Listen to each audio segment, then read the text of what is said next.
J'ai un appel client en anglais demain et honnêtement, je panique un peu. J'ai l'impression que mon cerveau se déconnecte dès que la pression monte. Ah, ça, c'est un sentiment très très courant. C'est tout à fait normal. En fait, la pression, elle vient souvent d'une attente un peu irréaliste d'être parfait. Oui, c'est ça. L'idée aujourd'hui, en s'appuyant sur les approches de cabinet action, c'est pas de viser une éloquence de Shakespeare, hein.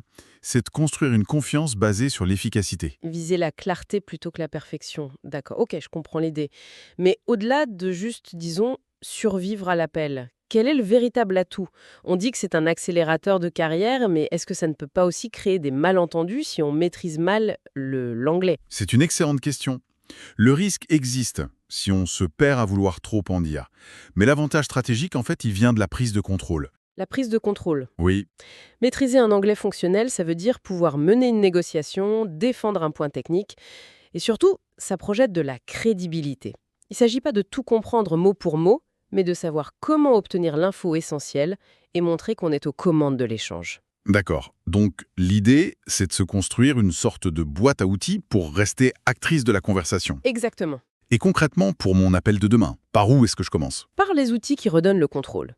Imaginez, en pleine réunion, un point vous échappe.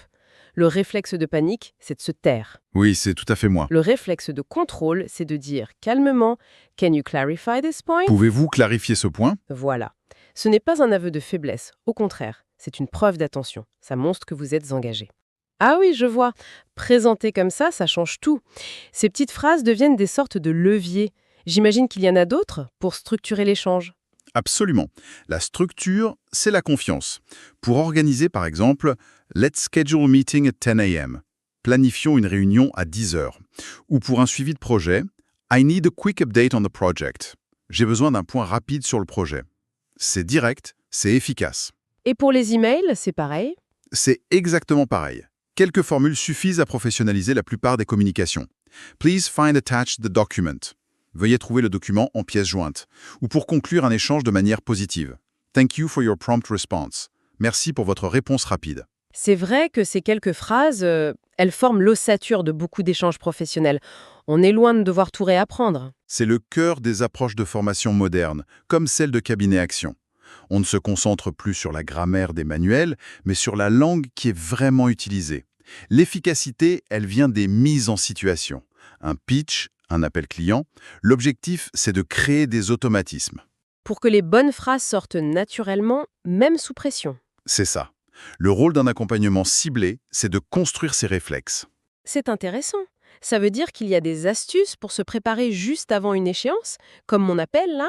Tout à fait. Une astuce toute simple. Juste avant de vous connecter, répétez 5 ou 6 de vos phrases clés à voix haute. C'est un échauffement. Comme pour un sportif. Ça met la mécanique en route et ça réduit le stress de la première prise de parole. Une routine mentale en quelque sorte. Ça me parle. Deuxième astuce. Constituez-vous une banque de phrases pour vos emails. Un simple fichier avec vos formules préférées. Ça réduit la charge mentale. Et ça évite de réinventer la roue à chaque fois, d'accord. Mais pour les sujets très techniques, j'ai toujours peur de manquer de vocabulaire. C'est le troisième point. Le ciblage. Inutile de connaître 5000 mots. Avant une discussion importante, identifiez les 20 ou 30 termes techniques essentiels à votre secteur. Les maîtriser vous donnera une pertinence immédiate. Donc si je résume, il s'agit moins d'apprendre l'anglais que de se construire un arsenal personnel petit mais puissant. Exactement. L'essentiel est de se focaliser sur des phrases pratiques, de s'entraîner sur des situations réelles et de privilégier une méthode qui construit la confiance par la simulation. Il s'agit de maîtriser des outils, pas de mémoriser un dictionnaire. Merci d'avoir écouté cet épisode. Si vous souhaitez améliorer votre anglais professionnel avec une méthode claire, pratique et adaptée à votre métier, découvrez les formations de Cabinet Action sur cabinet-action.fr. À très bientôt pour un nouvel épisode.